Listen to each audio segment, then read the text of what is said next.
जेन जी का नया गॉड या रिलीजन क्या है और कौन है जनरेशन?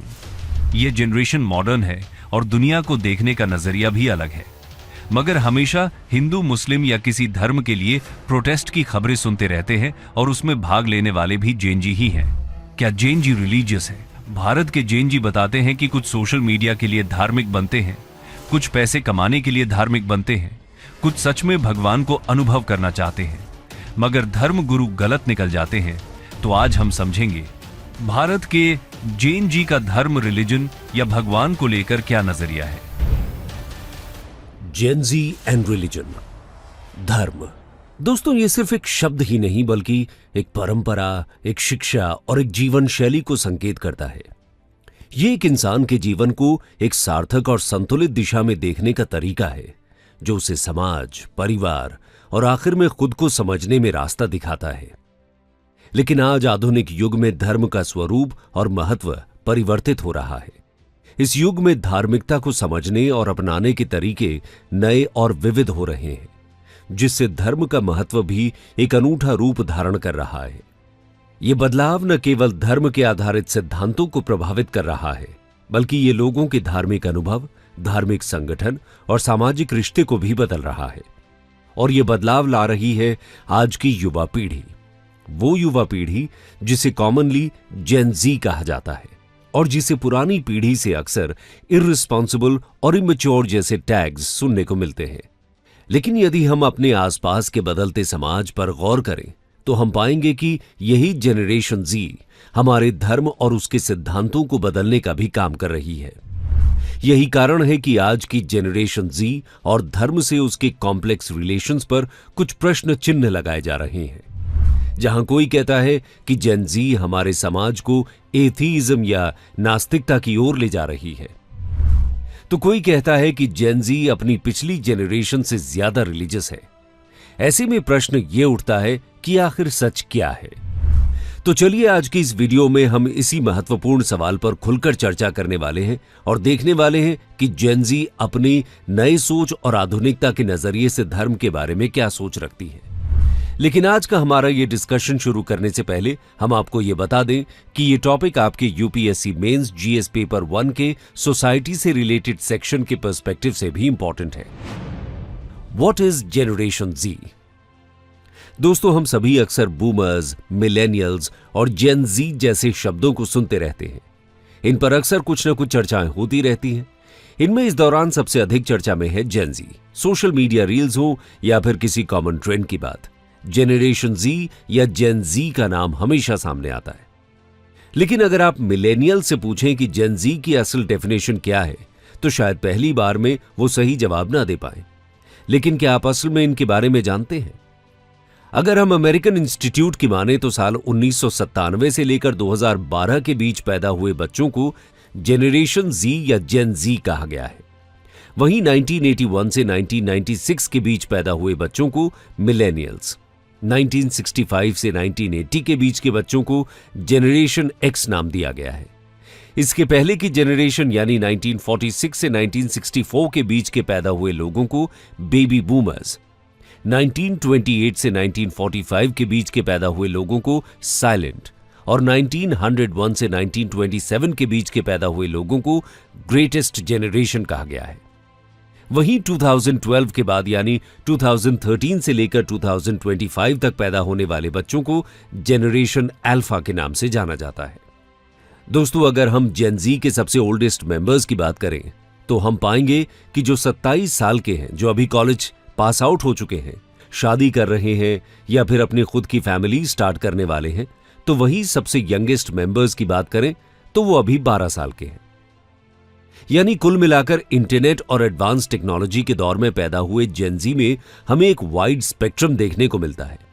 अगर दुनिया के तकनीकी विकास को देखा जाए तो साल 1997 और 2012 के दौरान इसमें तेजी से विकास हुआ है। जहां कभी पूरे मोहल्ले में एक टेलीफोन हुआ करता था, वहीं इसी दौरान हर किसी के हाथ में मोबाइल फोन और इंटरनेट आ गया है, जिसने इन्हें 1 से 1.5 दशक में tape recorder, Walkman, camera, calculator और कंप्यूटर से लेकर परंपरागत रूप से न्यूज़पेपर्स और मैगजीन्स के पढ़ने और आपस में बातचीत करने के तरीकों को भी बदल कर रख दिया है। ऐसे में इस दौरान पैदा हुए बच्चे हाई स्पीड इंटरनेट कनेक्शन के बीच हाथों में स्मार्टफोन लेकर पैदा हुए। ऐसे में ये बच्चे यकीनन ही मिलेनियल से ज्यादा एडवांस्ड हैं, बल्कि ये कहना ज्यादा ठीक होगा कि जेन ज़ी न केवल ज्यादा एडवांस्ड है, बल्कि उसका समाज को देखने का तरीका भी पहले की पीढ़ियों से एकदम अलग है। क्योंकि तकनीक और समाज में जितना तेज बदलाव इस पीढ़ी ने देखा है, उतना तेज बदलाव इसके पहले की किसी पीढ़ी ने नहीं देखा। वैसे तो आज की तारीख में पिछली जेनरेशन भी सोशल मीडिया पर काफी एक्टिव है। जहां हमारे दादा दादी भी आजकल फेसबुक और व्हाट्सएप पर अपना अकाउंट बना चुके हैं, लेकिन जेन ज़ी सोशल मीडिया को बिल्कुल नए लेवल पर लेकर गया है। इंस्टाग्राम, टिकटॉक, ट्विटर, आप किसी भी सोशल मीडिया प्लेटफॉर्म का नाम लें, वो इस छोटी सी उम्र में न केवल हर जगह मौजूद है, बल्कि वही हैं जो इसका ट्रेंड एस्टैब्लिश कर रहे हैं। और आज सोशल प्लेटफॉर्म्स की अपनी अंडरस्टैंडिंग के साथ वो अपनी पर्सनैलिटी को सटीकता के साथ संवारते हैं। वो सोशल मीडिया का यूज न केवल कनेक्टिविटी के लिए करते हैं, बल्कि वो अपनी बात को दुनिया के सामने रखने, समर्थन करने और विरोध के लिए इसे एक सशक्त माध्यम के रूप में इस्तेमाल करना जानते हैं। दोस्तों, उनके अंदर छिपी एंटरप्रेन्योरशिप के इमोशन की कोई लिमिटेशन नहीं है। वो लोग आराम से बैठकर और अपने रास्ते में आने वाले अवसरों का इंतजार करने से सेटिस्फाइड नहीं है, बल्कि वो वहां अपना खुद का रास्ता बनाना चाहते हैं। इंटरनेट पर मौजूद अनलिमिटेड इंफॉर्मेशन और रिसोर्सेज का इस्तेमाल कर वे छोटी सी ही उम्र में बिजनेस शुरू कर रहे हैं, यूट्यूब चैनल लॉन्च कर रहे हैं और अभूतपूर्व रूप से अपने आप को एक ब्रांड बना रहे हैं। जेन ज़ी अपनी पिछली जेनरेशन के विपरीत हर मुद्दे पर खुलकर बोलती है। वो धर्म या मेंटल हेल्थ जैसे मुद्दों पर बोलने से नहीं डरते। वो सेल्फ केयर की इंपॉर्टेंस को समझते हैं और अपने आप को सबसे पहले प्रायोरिटी देना जानते हैं। ऑनलाइन कम्युनिटीज और सोशल मूवमेंट्स के द्वारा वे मेंटल हेल्थ, क्लाइमेट और रिलीजन से जुड़े स्टिग्मा और टैबूज को तोड़ रहे हैं और अपनी पिछली जेनरेशन से अधिक सपोर्ट और अंडरस्टैंडिंग की वकालत कर रहे हैं। जेन ज़ी खुद को सिर्फ अपने देश के सिटीजन के रूप में ही नहीं, बल्कि एक ग्लोबल कम्युनिटी के सदस्य के रूप में देखता है। वो क्लाइमेट चेंज, पॉवर्टी और ह्यूमन राइट्स के उल्लंघन जैसे ग्लोबल इश्यूज से पूरी तरह अवेयर हैं और किसी भी तरह के एक्शन लेने से डरते नहीं हैं। एक्टिविज्म, वॉलंटियरिज्म और डिजिटल एडवोकेसी के द्वारा वो ग्लोबल स्केल पर अपनी आवाज उठा रहे हैं। दोस्तों, आज हम देखते हैं कि जेन ज़ी के आइडियल्स और वैल्यूज अपनी प्रीवियस जेनरेशन से काफी अलग हैं। वे अधिक खुले विचारों वाले और इंक्लूसिव हैं। डाइवर्सिटी और उसके सभी रूपों को वो बड़ी आसानी से अपना लेते हैं। जेंडर इक्वालिटी, LGBTQ के साथ राइट्स ऑफ एनवायरमेंटल सस्टेनेबिलिटी और धर्म जैसी बहसों में शामिल होते हैं। ये मुद्दे उन्हें हमेशा से चैलेंज करने और पॉजिटिव चेंज की वकालत करने के लिए प्रेरित करते रहे हैं। अब तक हमने देखा कि जेन ज़ी कितनी एडवांस्ड है, लेकिन उस पर अक्सर समाज द्वारा कुछ आरोप लगाए जाते हैं, जैसे उसे अपने बड़ों की रिस्पेक्ट करनी नहीं आती, उनकी बात नहीं मानती और सबसे बड़ा आरोप कि वो रिलीजियस नहीं है। ऐसे में भारत जैसे देश में, जहां धर्म को जीवन का एक महत्वपूर्ण हिस्सा माना जाता है, उस देश की यंग जेनरेशन पर लगाए गए इस आरोप में कितनी सच्चाई है, आइए जानते हैं। Generation Z and religion. दोस्तों, भारत एक ऐसा देश है जहां कई धर्मों के लोग रहते हैं। यहां लोग सदियों से उनकी संस्कृति में निहित धार्मिक रीति रिवाजों और परंपराओं का पालन करते हैं। हमने देखा है कि धर्म ने हमेशा से जीवन जीने का एक सलीका सिखाया है और राष्ट्र के रीति रिवाजों और परंपराओं को संरक्षित करने में महत्वपूर्ण भूमिका निभाई है। लेकिन आज की जेनरेशन ज़ी इन परंपराओं और रीति रिवाजों से कहीं दूर खड़ी नजर आती है। यही कारण है कि अक्सर पहले की जेनरेशंस के कंपैरिजन में जेन ज़ी को लीस्ट रिलीजियस माना जाता है। और ऐसा केवल भारत या किसी एक देश के साथ नहीं है, बल्कि जेन ज़ी को लेकर ऐसा ट्रेंड पूरी दुनिया में देखने को मिलता है। और ऐसा इसलिए है क्योंकि आज की जेन ज़ी किसी एक नेशनल आइडेंटिटी से बंधी नहीं है, बल्कि वो ग्लोबलाइज्ड सिटीजन के रूप में नजर आते हैं। यही कारण है कि फैशन सेंस हो या ईटिंग हैबिट्स, आम बोलचाल के लिए इस्तेमाल होने वाले स्लैंग्स हो या म्यूजिक प्लेलिस्ट, दुनिया भर के जेन ज़ी अक्सर एक दूसरे से एसोसिएट करते देखे जाते हैं। इसी कॉन्टेक्स्ट में यदि हम अमेरिकन सर्वे की रिपोर्ट उठाकर देखें तो हम पाएंगे कि अमेरिका के हर 3 में से 1 जेन ज़ी ने खुद का किसी प्रकार रिलीजन से एफिलिएशन एक्सेप्ट ही नहीं किया। वहीं अगर आप अपने आसपास नजर उठाकर देखें तो खास तौर पर अर्बन सेंट्रिक पॉपुलेशन पर गौर करें तो ये बात अब भी देखी जा सकती है। आज की यंगर जेनरेशन के कितने लोग धार्मिक अनुष्ठानों में भाग लेते नजर आते हैं, यहां तक कि YouGov Mint मिलेनियल सर्वे के अनुसार भारत के आधे से अधिक युवा धर्म की परवाह करते हैं, लेकिन उनमें से जो यंगर एडल्ट यानी जेन जी हैं, वो धर्म के बारे में सबसे कम आकर्षित हैं और इनमें से केवल 53% यानी लगभग आधे ही धर्म को इंपॉर्टेंट मानते हैं। जबकि मेटा द्वारा जारी जेनजी पर एक रिपोर्ट पेश की थी जिसका टाइटल था 2024 Instagram trend talk report. Work, relationships, fashion, beauty, food and social media जैसे कॉन्टेक्स्ट पर United states, UK, Brazil, India and south Korea में समूह का विश्लेषण किया गया था।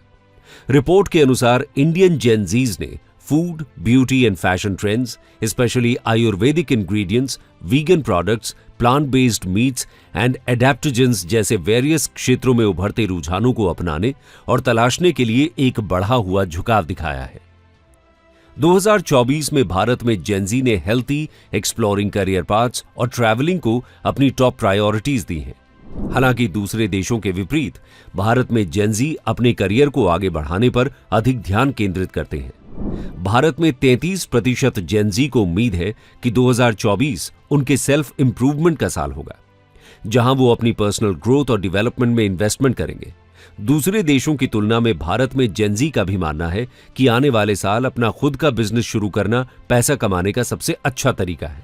सर्वे के अनुसार क्रिएटिव रूप से फैशन ट्रेंड्स को शो करने का एक्साइटमेंट इंडियन जेनजी के बीच सबसे अधिक है। ये GRWM यानी गेट रेडी विद मी और थ्रिफ्टिंग जैसे ट्रेंड्स की बढ़ती पॉपुलैरिटी को शो करता है, जहां क्रिएटर्स प्रोडक्ट्स एफिशिएंटली अपने साथ में शामिल करते हैं। इंडिया में जेनजी में से 44% DIY यानी डू इट योरसेल्फ के प्रोजेक्ट्स नए नए एक्सपेरिमेंट्स करने में इंटरेस्ट दिखाते हैं। यही कारण है कि अक्सर पुरानी जनरेशन ये बात कहती दिखाई देती है कि आज की यंगर जनरेशन केवल मटीरियलिज्म या सांसारिक चीजों में ही उलझी हुई है। मगर ये स्टीरियोटिपिकल स्टेटमेंट्स और आंकड़े असली सच्चाई नहीं दिखाते। असल में एक्सपर्ट्स का मानना है कि आज देश की सबसे यंग जनरेशन यानी जेनजी धर्म की एक बिल्कुल नई परिभाषा दे रही है, जहां वो धर्म से दूर नहीं जा रहे बल्कि आध्यात्म या स्पिरिचुअलिटी के करीब जाते देखे जा सकते हैं, जहां वो धार्मिक अनुष्ठानों में उलझने के बजाय शहरों की भागदौड़ भरी जिंदगी में आध्यात्मिक या स्पिरिचुअल तरीकों से शांति ढूंढने की कोशिश कर रहे हैं। जहां एक तरफ पहले की जनरेशन धार्मिक परंपराओं, रीति रिवाजों का कठोरता से पालन करते थे, वहीं जेनजी मॉडर्निटी, खुले दिमाग और उत्सुकता के साथ इसी स्पिरिचुअलिटी की ओर बढ़ रही है। वो खुद को किन्हीं पर्टिकुलर रिलीजियस प्रैक्टिसेस में बंधे रखने के बजाय ह्यूमनिज्म और स्पिरिचुअल प्रैक्टिसेस पर गौर कर रहे हैं। यही कारण है कि उनकी ये कोशिश कभी सोलो ट्रैवलिंग के ट्रेंड के रूप में सोशल मीडिया पर दिखाई देती है, तो कभी सो कॉल्ड मैनिफेस्टेशंस के रूप में लॉ ऑफ अट्रैक्शन को अपनी लाइफ प्रैक्टिस में शामिल करने की कोशिश में। आज तो ट्रैकिंग और साइकिलिंग से लेकर मेडिटेशन और योगा तक हर जगह है जेन जी स्पिरिचुअलिटी को खोजते देखे जा सकते हैं। और जैसा हमने आपको बताया कि ये ट्रेंड केवल भारत में ही नहीं बल्कि अक्रॉस द वर्ल्ड देखा जा सकता है। यही कारण है कि आज के इस डिजिटल युग में जेन जी दुनिया भर की आध्यात्मिक शिक्षाओं और प्रथाओं से अट्रैक्ट हो रहे हैं। ऑनलाइन कम्युनिटीज, पॉडकास्ट और सोशल मीडिया प्लेटफॉर्म्स के माध्यम से आध्यात्मिकता की अपनी समझ को और समृद्ध कर रहे हैं। वो धार्मिक संगठनों के कठोर नियमों और परंपराओं से बंधे नहीं हैं, बल्कि इंटरनेट पर मौजूद डाइवर्स सोर्सेज और फिलॉसफी से इंस्पिरेशन लेते हैं। वो एक तरह से खुद ही खुद की तलाश में है। मगर अब प्रश्न ये उठता है कि आखिर जेन जी ऐसा कर क्यों रही है? Why Gen Z is turning towards spirituality?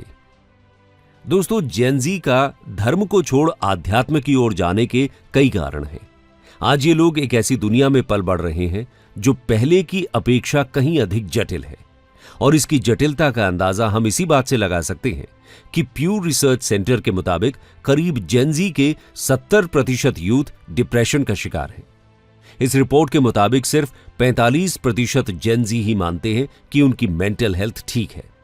इनके मुकाबले लास्ट जनरेशन की बात करें तो 56% मिलेनियल्स की मेंटल हेल्थ काफी अच्छी है। वहीं इससे पहले वाली जनरेशन जेन एक्स 51% और 70% बूमर्स ने अपनी मेंटल हेल्थ को ठीक बताया। वहीं कई स्टडीज में यह भी दावा किया गया है कि जेन ज़ी के लिए मेंटल हेल्थ के अलावा फाइनेंशियल सिक्योरिटी भी एक बड़ी चुनौती होने वाली है। स्टडी में कहा गया है कि इस जेनरेशन के लोग अपनी जिंदगी का मकसद खोजने में मुश्किलों का सामना करते हैं। इसका कारण डिजिटल ओवरलोडिंग को बताया गया है। और ऐसा हो भी क्यों ना, स्मार्टफोन्स और सोशल मीडिया के युग में बड़े होते हुए जेन ज़ी का स्क्रीन टाइम काफी ज्यादा बढ़ गया है। जहां एक और 73% जेन ज़ी अपने मोबाइल फोन पर गेम खेलते हैं और हर दिन ऑन एन एवरेज लगभग 6 आवर्स और 10 मिनट्स तक गेम खेलते हुए बिताते हैं। इसके अलावा सोशल मीडिया पर ज्यादा वक्त बिताने और इन्फ्लुएंसर्स की शानदार जिंदगी को देखकर जेन ज़ी को अपनी लाइफ बुरी लगने लगती है। ग्लोबल सर्वेज के मुताबिक 5 में से 1 हाई स्कूल स्टूडेंट ने माना कि उन्हें सुसाइड करने के ख्याल आते हैं। वहीं सर्वे में बताया गया कि 8.9% हाई स्कूल जेन ज़ीज ने बताया कि वो सुसाइड अटेम्प्ट कर चुके हैं। यानी कुल मिलाकर स्मार्टफोन और सोशल मीडिया के युग में बड़े होते हुए जेन ज़ी को बढ़ते स्क्रीन टाइम और सोशल इमेज कंपैरिजन की वजह से कई तरह की परेशानियों का सामना भी करना पड़ा है, जिसका सीधा असर उनके मेंटल हेल्थ, प्रोडक्टिविटी और इंटरपर्सनल रिलेशनशिप्स पर पड़ रहा है। दोस्तों, इस मेंटल हेल्थ का एक और कारण है न्यूक्लियर फैमिलीज में रहना। जहां इस करंट जेनरेशन के पहले की सभी जेनरेशंस संयुक्त परिवारों में रहती थी और उन्हें माता पिता के प्यार के अलावा दादा दादी, चाचा चाची, बुआ और कजिन्स इत्यादि का प्यार और साथ मिला करता था और घरों में हमेशा चहल पहल और रौनक बनी रहती थी। लेकिन आज हमारे बच्चे छोटी न्यूक्लियर फैमिलीज में रह रहे हैं, जहां वर्किंग पेरेंट्स की अनुपस्थिति में खाली घरों में बच्चों की देखभाल नैनी कर रही हैं, जिसकी वजह से आज वो अपने माता पिता से भी उस तरह कनेक्ट नहीं हो पाते हैं और इसके चलते अकेलेपन और डिप्रेशन का शिकार होते हैं। पहले के वक्त में जब भी हम बोर होते थे तो बाहर जाकर खेलते थे, लेकिन अब ज्यादातर वक्त बच्चे गैजेट से चिपके रहते हैं। माता पिता भी आजकल छोटी सी उम्र में ही बच्चों को मोबाइल दे देते हैं, जिसकी वजह से बच्चों और माता पिता में आपसी मेल मिलाप कम हो रहा है। यही नहीं, पहले के समय में परिवार ही हमारी पहचान, हमारा धर्म और परंपराओं से कार्य करता था, मगर आज की बिजी लाइफ और न्यूक्लियर फैमिली होने की वजह से धर्म की अच्छी परंपराओं को छोड़ते जा रहे हैं, जिसके परिणाम स्वरूप जेन ज़ी में धर्म से दूर होने की समस्या सामने आ रही है। ऐसे में इस कॉम्प्लेक्स वर्ल्ड में न्यूली फाउंड और सेल्फ डिफाइंड स्पिरिचुअलिज्म ही आज की जेन ज़ी का सपोर्ट सिस्टम बनकर उभर रहा है, जो उन्हें कभी मेडिटेशन के फॉर्म में, तो कभी सोलो ट्रैवलिंग के फॉर्म में, तो कभी मैनिफेस्टेशंस के फॉर्म में लाइफ फिलॉसफी का पाठ सिखाता है। यही नहीं, आज यही शेयर्ड स्पिरिचुअलिटी दुनिया भर के जेन ज़ी को एक दूसरे से जोड़ने का माध्यम बनकर भी उभर रही है। यही कारण है कि MTV द्वारा कराए गए एक सर्वे में 62% जेन ज़ीयर्स ने यह माना कि स्पिरिचुअलिटी से उन्हें क्लैरिटी मिलती है।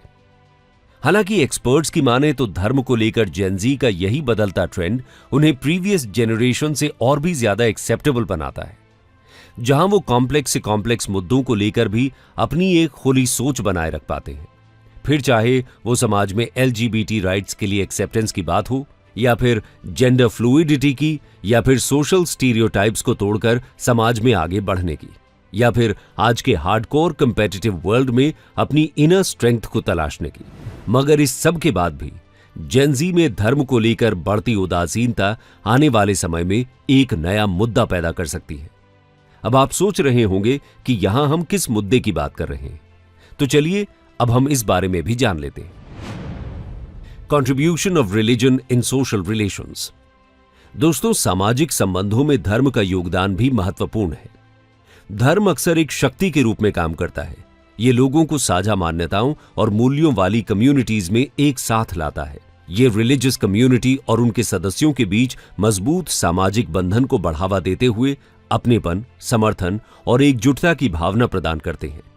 हालांकि जेन ज़ी धार्मिकता के प्रति नए और अनूठे दृष्टिकोण को अपना रहे हैं। वो अब धर्म को समाज की समस्याओं के समाधान के लिए एक माध्यम के रूप में देखते हैं। उनकी रिलीजियस कॉग्निशन उन्हें सोसाइटी के उत्थान और परिवर्तन में सक्रिय भूमिका निभाने के लिए इंस्पायर करती है। हालांकि जेन ज़ी में धर्म से विमुखता से भविष्य में समाज की संरचना, नैतिकता, सामाजिक सहयोग, राजनीतिक और सांस्कृतिक विकास में दिखाई दे सकते हैं। धर्म की कमी के प्रभावों में सबसे पहला हमला समाज की नैतिक और आध्यात्मिक संरचना पर हो सकता है।